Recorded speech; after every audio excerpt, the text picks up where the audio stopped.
হাসিনা কামালকে ফেরাতে ভারতকে আবারও চিঠি দেওয়া হচ্ছে বলছেন পররাষ্ট্র উপদেষ্টা। এদিকে কাদেরের পালক পুত্র হিরোর বিরুদ্ধে দুদকের দুর্নীতি অনুসন্ধান শুরু। হীন রাজনৈতিক স্বার্থে দেয়া ধর্মীয় ব্যাখ্যা বিশৃঙ্খলার কারণ, মন্তব্য তারেক রহমানের। এবং গণতন্ত্র থেকে সরে যাওয়ার সুযোগ নেই বললেন আমির খসরু। সর্বশেষ জানাবো, ভূমিকম্পের আগাম সতর্কীকরণ অ্যাপ তৈরি করবে সরকার। শুনছিলেন সংবাদ শিরোনাম, এবারে বিস্তারিত। হাসিনা কামালকে ফেরাতে ভারতকে আবারও চিঠি দেওয়া হয়েছে বলছেন পররাষ্ট্র উপদেষ্টা। জুলাই গণঅভ্যুত্থানে মানবতা বিরোধী অপরাধের মামলায় মৃত্যুদণ্ডপ্রাপ্ত ক্ষমতাচ্যুত প্রধানমন্ত্রী শেখ হাসিনা ও তার সরকারের স্বরাষ্ট্রমন্ত্রী আসাদুজ্জামানকে ফেরাতে আবারও ভারতকে চিঠি দিয়েছে অন্তর্বর্তী সরকার। রোববার পররাষ্ট্র মন্ত্রণালয়ের এক ব্রিফিংয়ে তথ্য জানান পররাষ্ট্র উপদেষ্টা মোহাম্মদ তৌহিদ হোসেন। সাংবাদিকদের প্রশ্নে তৌহিদ হোসেন জানান, গত শুক্রবার শেখ হাসিনা ও আসাদুজ্জামান খান কামালকে ফেরত চেয়ে ভারতের কাছে চিঠি পাঠানো হয়েছে। দিল্লির বাংলাদেশ মিশন থেকে ভারতের পররাষ্ট্র মন্ত্রণালয়ে চিঠি পাঠানো হয়েছে। এর আগে বৃহস্পতিবার শেখ হাসিনাকে ফেরাতে ভারতকে আবারও চিঠি দেওয়া হবে বলে জানিয়েছেন আইন উপদেষ্টা ডক্টর আসিফ নজরুল।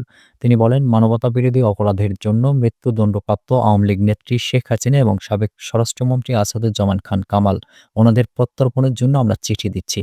তার এই বক্তব্যের পরই শুক্রবার ভারতকে চিঠি দেওয়া হয়। এর আগে ২০২৪ সালের ৫ আগস্ট পালিয়ে যাওয়ার পর শেখ হাসিনাকে প্রথমবার ফেরত চেয়ে দিল্লিকে চিঠি দেয়, তবে সেই চিঠিরও কোনো জবাব এখনও আসেনি। কাদেরের পালক পুত্র হিরোর বিরুদ্ধে দুদকের দুর্নীতি অনুসন্ধান শুরু। চাঁদাবাজি, টেন্ডারবাজির মাধ্যমে হাজার কোটি টাকার অবৈধ সম্পদ অর্জনের অভিযোগে কার্যক্রম নিষিদ্ধ আওয়ামী লীগের সাধারণ সম্পাদক ওবায়দুল কাদেরের পালক পুত্র বলে পরিচয় দেওয়া আসাদুজ্জামান হিরোর বিরুদ্ধে অনুসন্ধান শুরু করেছে দুর্নীতি দমন কমিশন দুদক।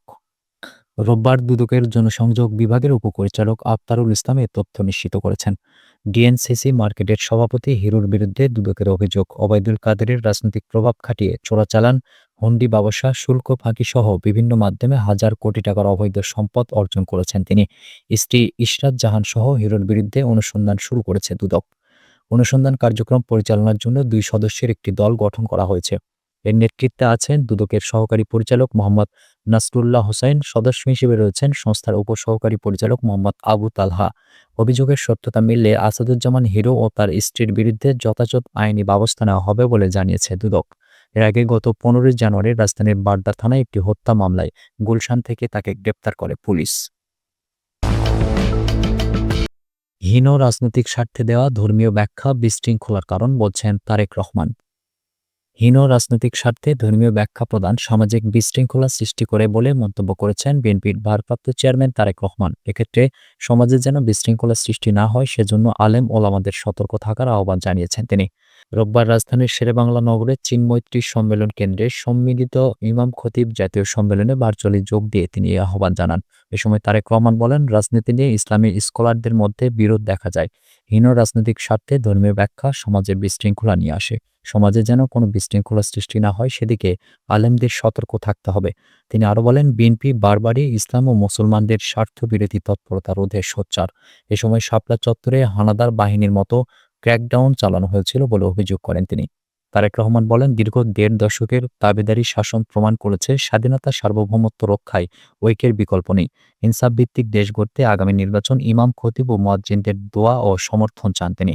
ইমাম খতিবদের রাষ্ট্র সংস্কার কাজের বাইরে রেখে অগ্রগতি সম্ভব নয় উল্লেখ করে তিনি আরও বলেন, মসজিদ কমিটির উপর ইমাম মুয়াজ্জিনদের চাকরি নির্ভর থাকা উচিত নয়। বিএনপি রাষ্ট্র ক্ষমতায় আসতে পারলে ইমাম মুয়াজ্জিনদের সার্ভিস রুলস বাস্তবায়নের বিষয়ে অগ্রাধিকার ভিত্তিতে বিবেচনা করবে।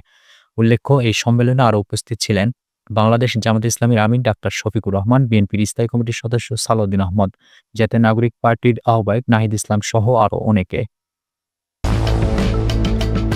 গণতন্ত্র থেকে সরে যাওয়ার সুযোগ নেই বললেন আমির খসরু। গণতন্ত্রের পথ থেকে বিচ্যুত হওয়ার কোনো সুযোগ নেই উল্লেখ করে দেশের সামগ্রিক উন্নতির জন্য রাজনৈতিক সংস্কৃতি পরিবর্তন অপরিহার্য বলে মন্তব্য করেছেন বিএনপির স্থায়ী কমিটির সদস্য আমির খসরু মাহমুদ চৌধুরী। রোববার দুপুরে বাংলাদেশ মেডিকেল বিশ্ববিদ্যালয়ে ড্যাব আয়োজিত বিএনপির ৩১ দফা নিয়ে অনুষ্ঠিত আলোচনা সভায় বক্তব্য রাখতে গিয়ে তিনি এই মন্তব্য করেন। সভায় আমির খসরু বলেন, বিএনপি সবার আকাঙ্ক্ষা বাস্তবায়নে কাজ করছে বলেই রাজনৈতিক সহনশীলতার চর্চা অব্যাহত রেখেছে এবং দলটি কোনোভাবেই সাংঘর্ষিক রাজনীতিকে উৎসাহিত করে না। তিনি আরও বলেন, আমাদের সহনশীল হতে হবে, গণতন্ত্র থেকে সরে যাওয়ার কোনো সুযোগ নেই। মবক্রেসি চলছে, অনেকে বিভিন্ন দাবি নিয়ে রাস্তায় নামছে। বিএনপি কোনো দাবি নিয়ে রাস্তায় নামছে না। বিএনপি সাংঘর্ষিক রাজনীতিতে যাচ্ছে না, এটিই বিএনপির আগামী দিনের রাজনীতি। বিএনপির সহনশীল রাজনীতির অবস্থান তুলে ধরে তিনি আরও বলেন, স্থিতিশীলতার স্বার্থে সহনশীল রাজনীতি করতে হবে। এ সময় তিনি জানান, বিএনপি ক্ষমতায় গেলে ১ কোটি মানুষের কর্মসংস্থান তৈরির ঘোষণা হোমওয়ার্ক করে দেওয়া হয়েছে। তার ভাষায়, সবার আকাঙ্ক্ষা আকাশচুম্বী, ডে ওয়ান থেকে পারফর্ম করতে হবে। বিএনপি প্রস্তুতি নিচ্ছে, ১ কোটি মানুষকে চাকরি কিভাবে দেব, হোমওয়ার্ক করেই বলেছি। দেশের ভবিষ্যৎ নিয়ে তারেক রহমানের যে ভাবনা, তার জনগণের কাছে পৌঁছানো ও বাস্তবায়ন করা জরুরি উল্লেখ করে তিনি বলেন, প্রতিপক্ষের সঙ্গে তারেক রহমানের কাজের ধরন ও রাজনৈতিক দৃষ্টিভঙ্গিতে সুস্পষ্ট পার্থক্য রয়েছে। তারেক রহমান কোনোভাবে সাংঘর্ষিক রাজনীতিতে বিশ্বাসী নন বলেও মন্তব্য করেন আমির খসরু। ভূমিকম্পের আগাম সতর্কীকরণ অ্যাপ তৈরি করবে সরকার। দুদিনে টানা ৪টি ভূমিকম্পে জনমনে আতঙ্ক সৃষ্টি হয়। প্রাকৃতিক দুর্যোগ মোকাবেলায় আগাম সতর্কতা জোরদার করতে উদ্যোগ নিয়েছে সরকার। ভূমিকম্পের আগাম সতর্কীকরণ ব্যবস্থা গড়ে তোলার অংশ হিসেবে একটি বিশেষ মোবাইল অ্যাপ তৈরির পরিকল্পনা চলছে বলে জানিয়েছেন স্বরাষ্ট্র উপদেষ্টা লেফটেন্যান্ট জেনারেল মোহাম্মদ জাহাঙ্গীর আলম চৌধুরী। রোববার সচিবালয়ে স্বরাষ্ট্র মন্ত্রণালয়ে আইন শৃঙ্খলা বিষয়ক কোর কমিটির সভা শেষে সাংবাদিকদের ব্রিফিংয়ে তিনি বলেন, অন্যান্য দেশে ভূমিকম্পের প্রায় ১০ সেকেন্ড আগে সতর্কবার্তা পাঠানোর মতো অ্যাপ চালু রয়েছে। বাংলাদেশেও এমন অ্যাপ চালুর সম্ভাবনা খতিয়ে দেখা হচ্ছে। তিনি বলেন, ভূমিকম্প হলে করণীয় বিষয়ে সবাইকে সচেতন থাকতে হবে। ভূমিকম্প মোকাবেলায় প্রযুক্তি নির্ভর সতর্কীকরণের পাশাপাশি ভবন নির্মাণে বিল্ডিং কোড কঠোরভাবে মানা জরুরি। স্বরাষ্ট্র উপদেষ্টা জানান, নগর এলাকায় উন্মুক্ত স্থানের ঘাটতি থাকায় ভূমিকম্প পরবর্তী নিরাপদ আশ্রয় নিশ্চিত করা একটি বড় চ্যালেঞ্জ। এ বিষয়ে যথাযথ পরিকল্পনার উপর গুরুত্ব দেওয়ার আহ্বান জানান তিনি। ভূমিকম্প ও অগ্নিকাণ্ড সহ দুর্যোগ মোকাবেলায় ফায়ার সার্ভিসের সক্ষমতা সম্পর্কে তিনি বলেন, সাম্প্রতিক অগ্নিকাণ্ড মোকাবেলায় ফায়ার সার্ভিস প্রশংসনীয় দক্ষতা দেখিয়েছে। তবে বড় ধরনের ভূমিকম্প হলে তা ভিন্ন চ্যালেঞ্জ তৈরি করবে এবং সেক্ষেত্রে সরকারি বেসরকারি সব সংস্থাকে সমন্বিতভাবে কাজ করতে হবে বলেও জানিয়েছেন তিনি।